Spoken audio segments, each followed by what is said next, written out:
في خسر إلا الذين آمنوا وعملوا الصالحات وتواصوا بالحق وتواصوا بالصبر. اللهم اجعل جمعنا هذا جمعا مرحوما والتفرق بعده تفرقا معصوما ولا تدع فينا شقيا ولا محروما. السلام عليكم ورحمة الله وبركاته. It will be inshallah short, just to share some kind of ajr inshallah and to spread the knowledge inshallah. You know, we as Muslims, alhamdulillah, academically we claim that we are holding the truth. For others, they don't believe in that. They think we are not. I mean, Jews and Christians, Buddhists, Hindus, all of them. So everyone should do his own, let's say, homework, how to prove that his is the best. So you need to do marketing and you need to sell your case, if I may put it in this way, in this global society. For others, they don't believe that we have the truth. The simple question that any one of us could be facing at any moment: how do you know that your religion is the truth? Simple question. All of your kids might face it at the school all the time. So I want to provide you with a simple way. Simple way. It will not be complicated, not very academic, because I don't have a time. In a simple way, Quran, first of all, if we prove that Quran from Allah, then we will connect it how to prove that Muhammad is the Prophet of Allah through receiving this message, which has proved that it is from Allah. I will choose just one channel, one way, which is the scientific miracles of the Quran. It's a common sense, no emotions, math, 1 + 1 = 2, no third option. Now, no one can deny that Prophet Muhammad lived 1400 years ago. True or false? It's a historical fact. This book that was brought by Muhammad contains 1000 ayah, verse out of 6348 ayah, revolves around what we call now science. Okay? So anyone who believes that this book is not from a divine being who is Allah needs to explain how come this 1000 ayah, which contains something we have just discovered, were known incomplete and accuracy 1400 years ago. It's not my job to prove it, it's his job to disprove it. Be careful. When I say I have it, and this is the evidence, and I will give you examples now. Okay, how did he bring it? You give me an explanation. No, I don't believe. No, come. Either. This is called the burden of proof, which means the burden of proof or disproof is not mine, it's his, the one who rejects. Okay? Be careful about this. So I will share with you a story, because we are late at night. It's one of my beloved stories. I maybe mentioned this story maybe 100 times since 5 years, wherever I go. The story in simple: Richard Varley, in anyone who's above 45, 50 will be able to understand what I'm talking about. 1979, 1980 in the UK, there was something called Rushdie affairs, the satanic verses. Any Muslim Indian, any Pakistani Muslim, any Muslim in the UK, around the world knows what I'm talking about. There was someone with the name of Salman Rushdie. He used to be a Muslim from India. He lived in the UK for a reason that Allah knows what is it. He committed ridda, apostasy, and he wrote a book attacking Prophet Muhammad ﷺ and his wives.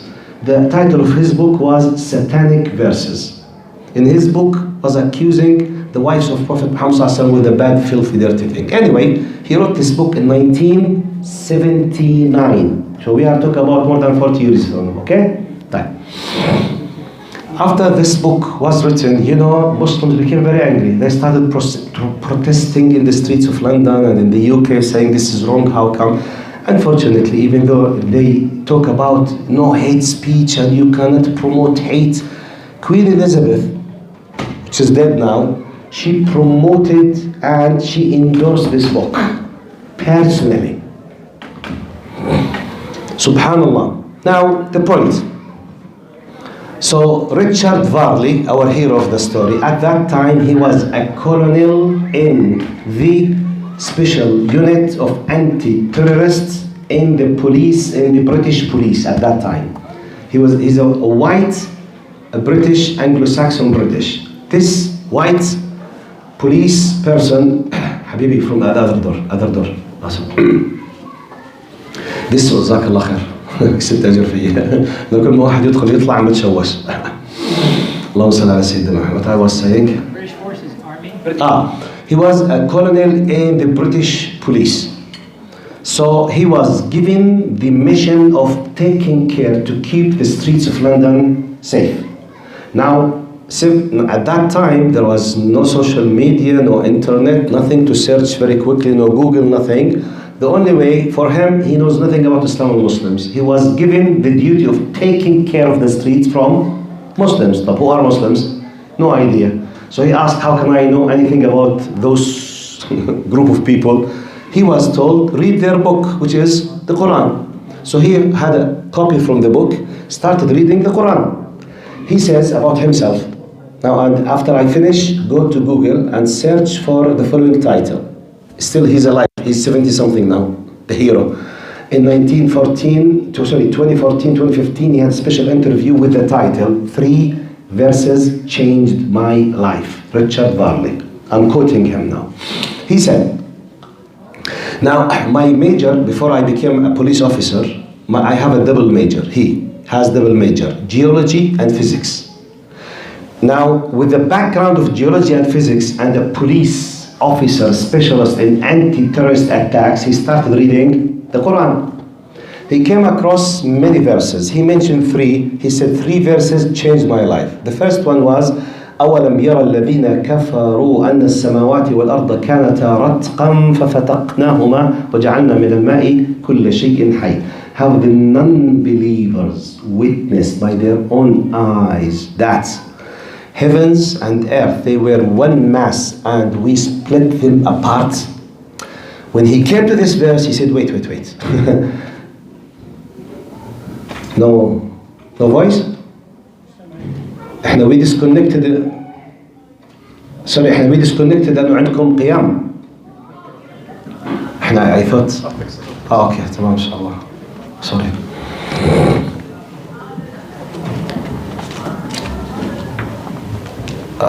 Okay.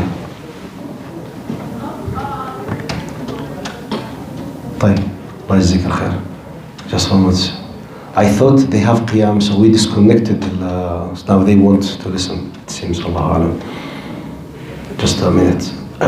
Just remind me what I was saying, because I forgot. Okay? Please. Heaven and earth was split. You were saying about heaven and earth? كانتا رتقا ففتقناهما. بسم الله. سمعتوا؟ واصل الصوت؟ واصل؟ بسم الله الرحمن الرحيم. الحمد لله. بسم الله. الحمد لله والصلاة والسلام على رسول الله وعلى آله وصحبه ومن والاه. بسم الله الرحمن الرحيم. بسم الله الحمد لله والصلاة والسلام على رسول الله وعلى آله وصحبه ومن والاه. بسم الله تمام. طيب. So the first, shall I continue? بسم الله الرحمن الرحيم. قلت لك ممكن تحكي من اول وجديد، تبدا القصه من اول وجديد، من اول بدا القران. بدا الاسلام وريتشارد فالي بدا يقرا القران.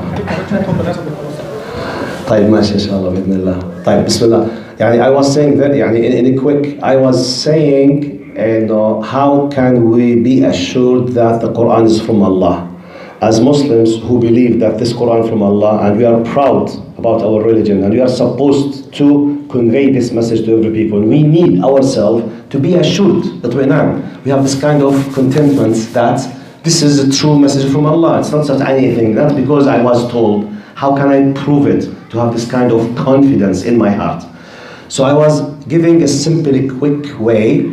I said the way that I want to use is what we call the scientific miracles in the Quran. Prophet Muhammad ﷺ was given, he revealed this Quran 1400 years ago. This Quran contains around 348 ayah. About 1000 of them discusses what we call now science or applied science, physics and chemistry and all of this kind of cosmos, all these things. So I was quoting the story of Richard Varley very quickly. Richard Varley, a police officer, His story started in 1979 when something called Salman Rushdie affair. Salman Rushdie used to be an Indian Muslim. He committed ridda by attacking Islam in the UK, writing a book against Muhammad ﷺ and his wives. So Muslims, they were protesting in the streets of London.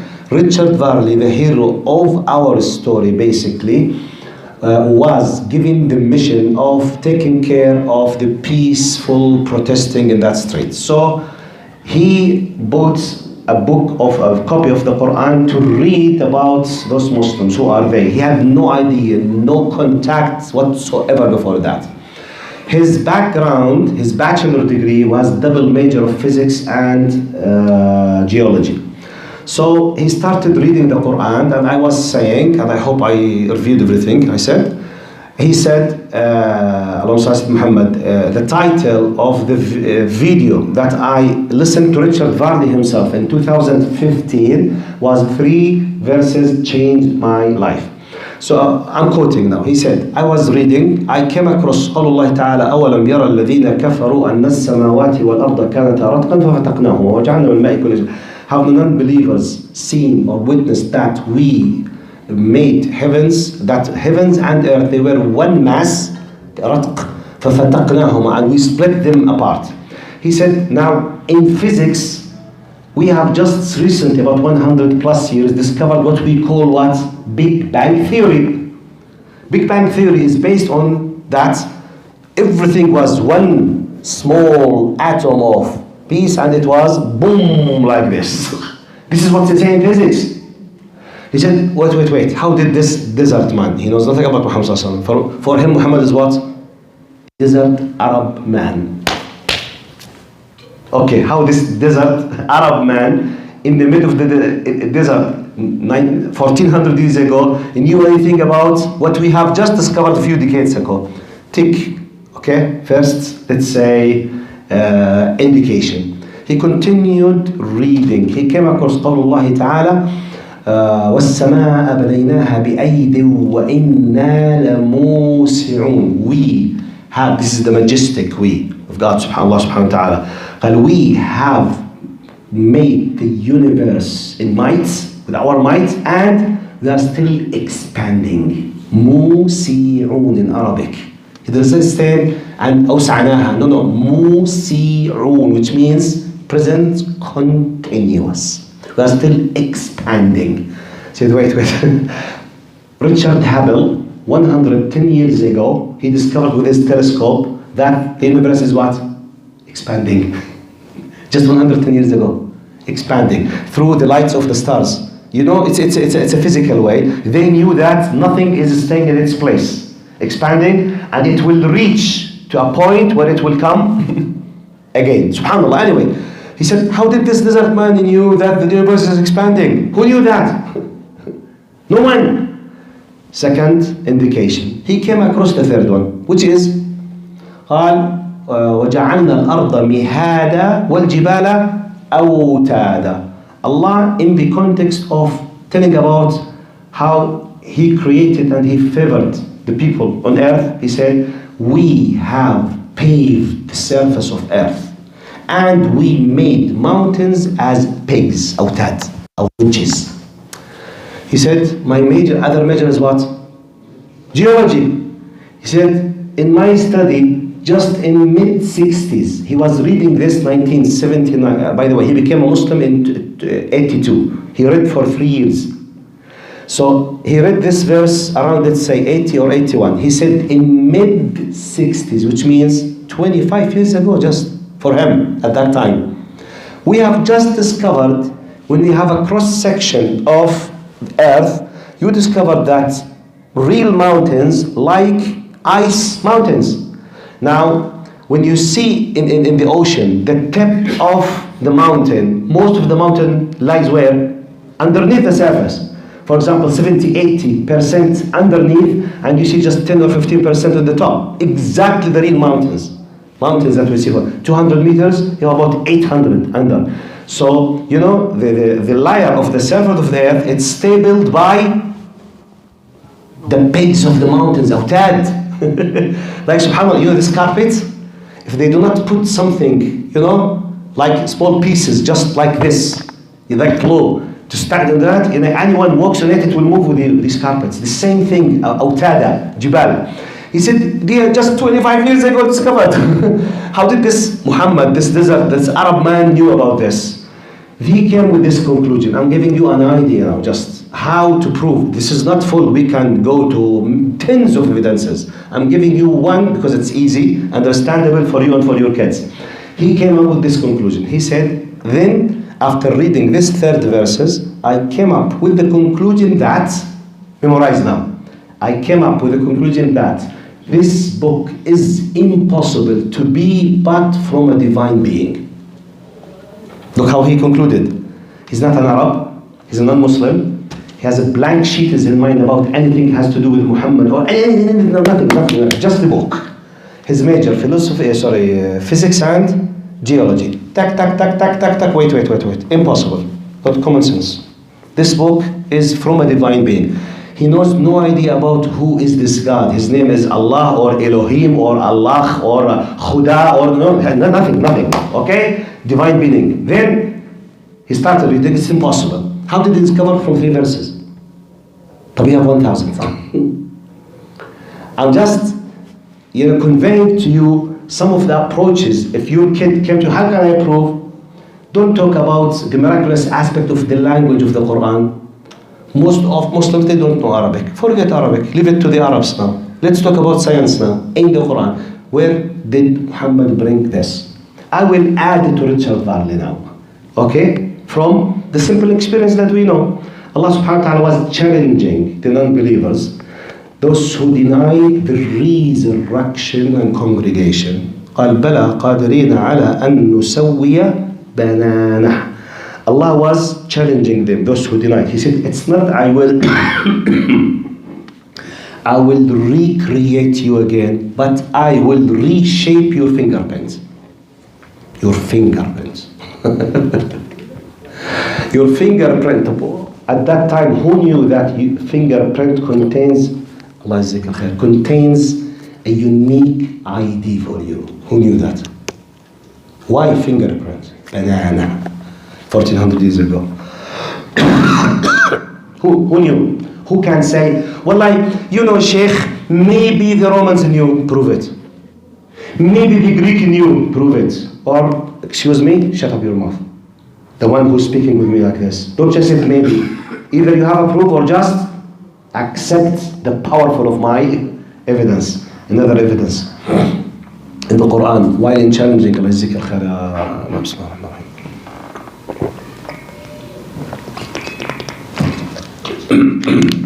Alhamdulillah.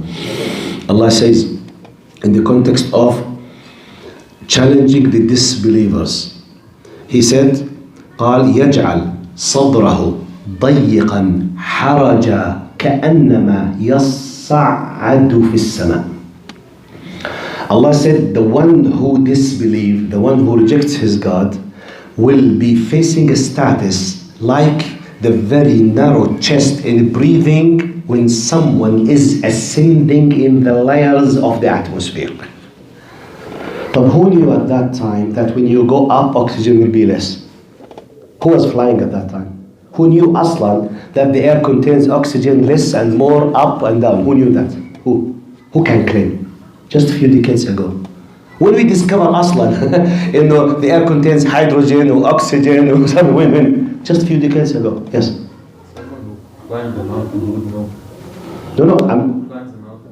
I know Muhammad sallallahu alaihi wasallam. I mean the scientific that with this accurate.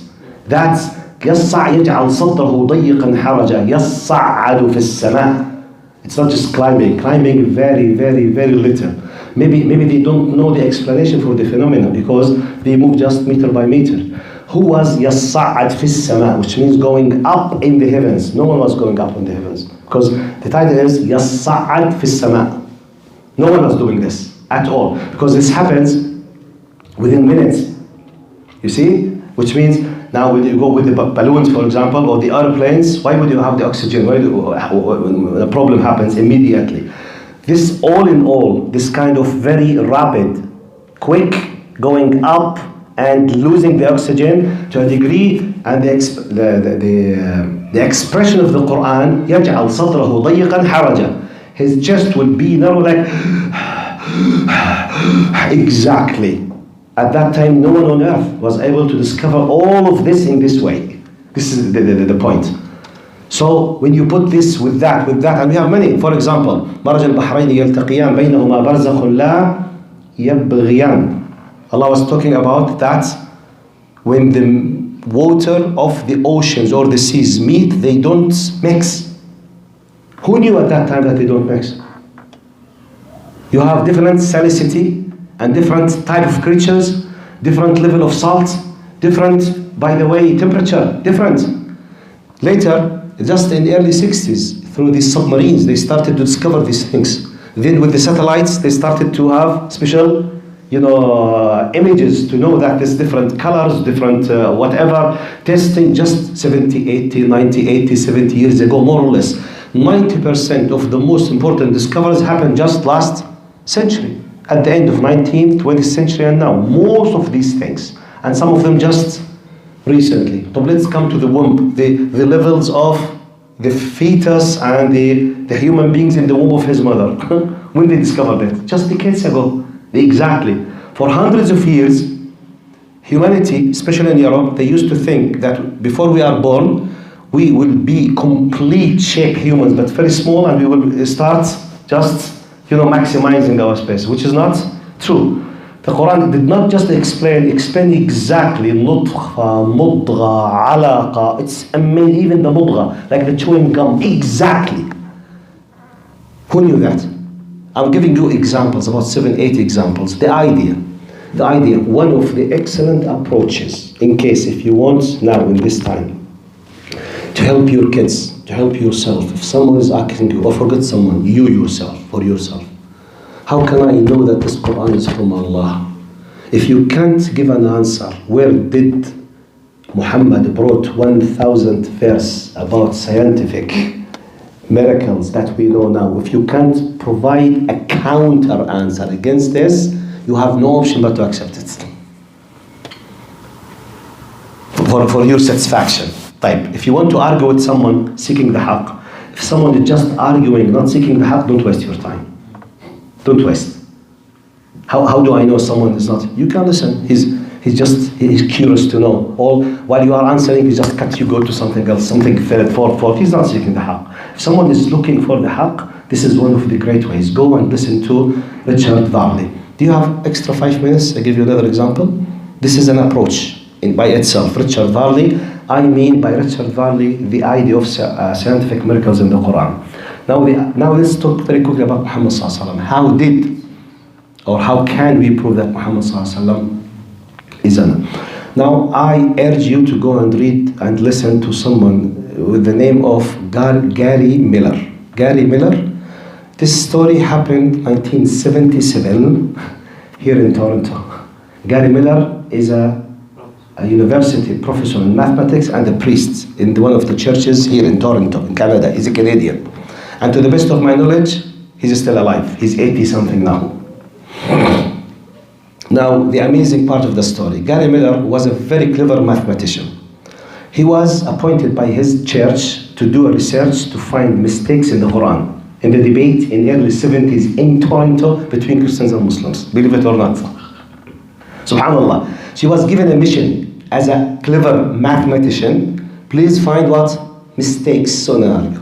I remember myself when I did my PhD in 1997 in the UK, I watched the video of the debate of Gary Miller and Ahmed Deedat in 1977 on a video, VHS, when he was a Christian. I remember, it's about 1 hour, about 2 hours debate.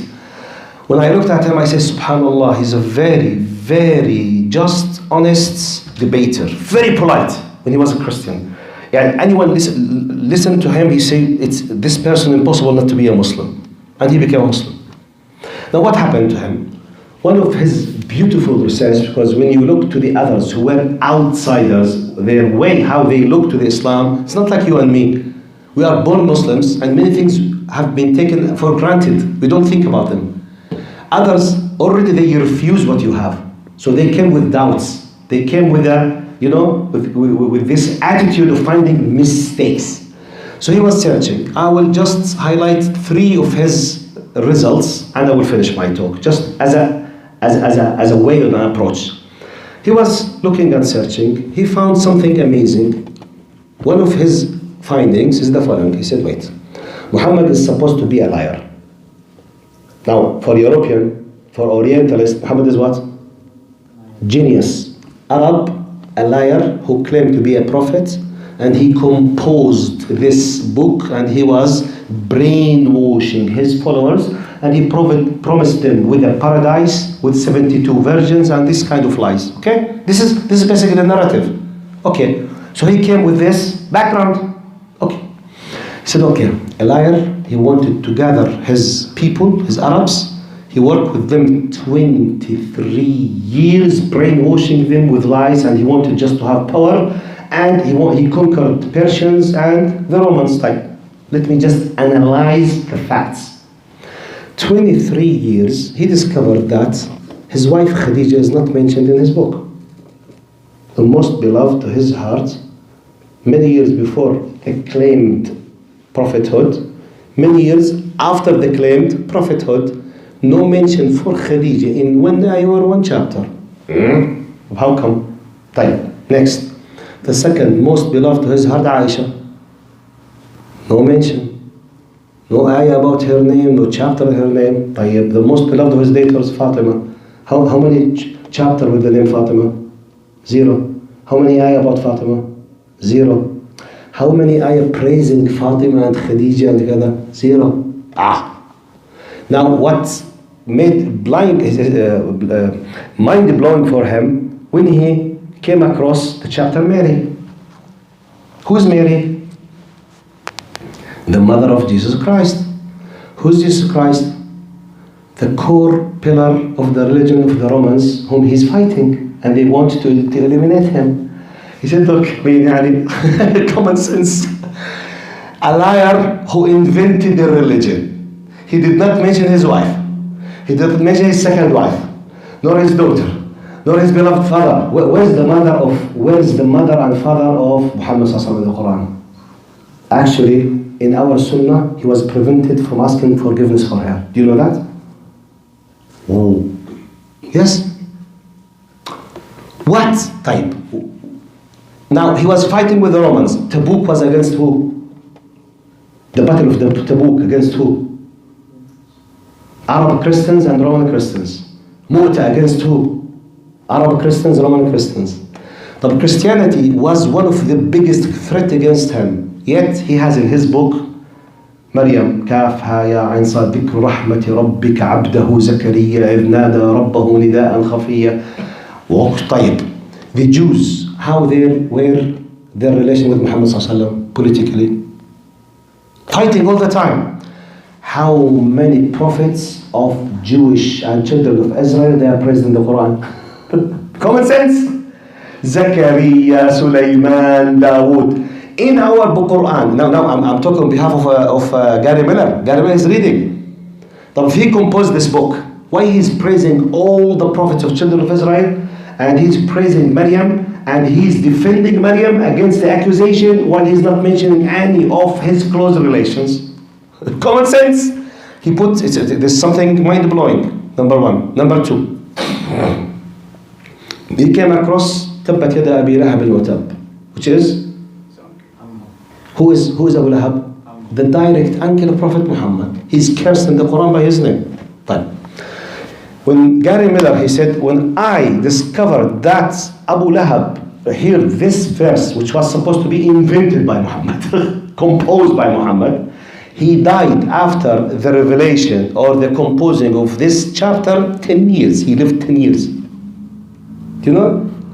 10 years Abu Lahab was listening to this verse, to this chapter. تبت يدا أبي لهب ما أغنى عنه وامرأته حمالة في جيدها حبل من مسد.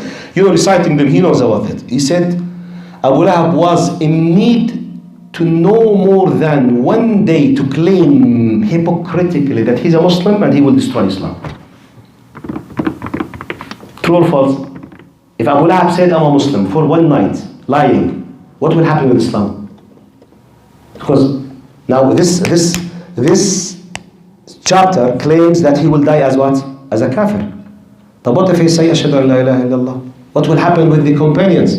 But Ya Rasulullah, you told us that he's a tabbat yada, mal'oon, he's cursed. How come he's became a Muslim? Oh, maybe blah blah blah blah, chaos, destroyed Islam. He did not. Because Allah knows for sure that he will not. Because the level of hatred that Abu Lahab is holding, even he's not able to use the approach of hypocrites. He's not able. He's full of hatred. He's just fighting. Allah knows. That's why it was revealed. Tabbat yada Abi Lahab wa tab. Gary Miller said, no, that's impossible. Just 5 minutes, huh? 5 minutes. Yes. I will, sorry. I forgot what I was saying. Third point, the lab is impossible. Third point, yes. What was the third point? No, that was the third point. Yes. Okay. Third one, exactly third one. Ibrahim, the son of Muhammad sallallahu alaihi wasallam, who came, Allah gave him from Maria al-Qibtiyya. You know, she was given to him as a gift from Al-Muqawqas of Egypt. In the year 8 or 9 in the Hijrah, he was 1 year and a half, more or less, about 16 to 18 months, a small child. He passed away. It happened by the will of Allah. We say coincidentally, it's by the will of Allah. Exactly at the time of his death, small child, when they were about to bury him, the eclipse of, the sun happened. Arabs, when they were pagans, they used to think that the eclipse of the sun, when it happens either for the death of a very great person or for the birth of a very great person. It happened by the will of Allah in their language, coincidentally, exactly at the time of the death of Ibrahim. Now, once this happened, Prophet Muhammad, he lived with the pagans, he knows their culture. It came to him that they might think that the sun happened with this great universal phenomena because of his son. He could have what? If he's a liar, hasha subhanallah. Close his mouth, not mention anything, and to pretend as, you see, the universe is crying for my son. Oh, why not? Why not? It came on a golden plate for free. Why not? In Hadith Sahih, he came and he did a public khutbah very quickly. He announced between his companions, قال إن الشمس والقمر آيتان من آيات الله. He said, hey, be aware, the sun and the moon, they are from the great signs of Allah.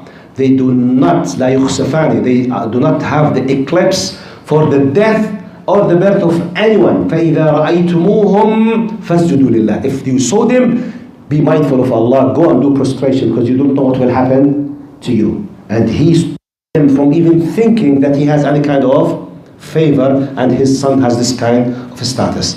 Now this is out of about 10 points, 3 of them. Gary Miller, he came to a conclusion, it's impossible for this person to be but a prophet. Impossible. Then he became a Muslim. He became a Muslim, I don't know when, 97, 79, 80, 81. I know from that time he became a Muslim. And he was a professor in Toronto University. I tried to search about him. I knew that he's still alive. He became a professor of mathematics at one of the American universities, but he does not have anything on the social media. I don't know why. Because I remember in 97 when I saw his videos, he was approaching 40 plus. So he is now at least 86, 88 or approaching 90, if he's alive. But the idea, what was the title? How can I be assured that the Quran is from Allah and Muhammad is prophet from Allah? I give you just a simple idea how to deal with this approach. So may Allah subhanahu wa ta'ala accept us. Assalamu alaikum wa rahmatullahi wa barakatuh. Sisters, they have qiyam now, so we have to leave the masjid. Assalamu alaikum. Jazakumullah khair. Assalamu alaikum.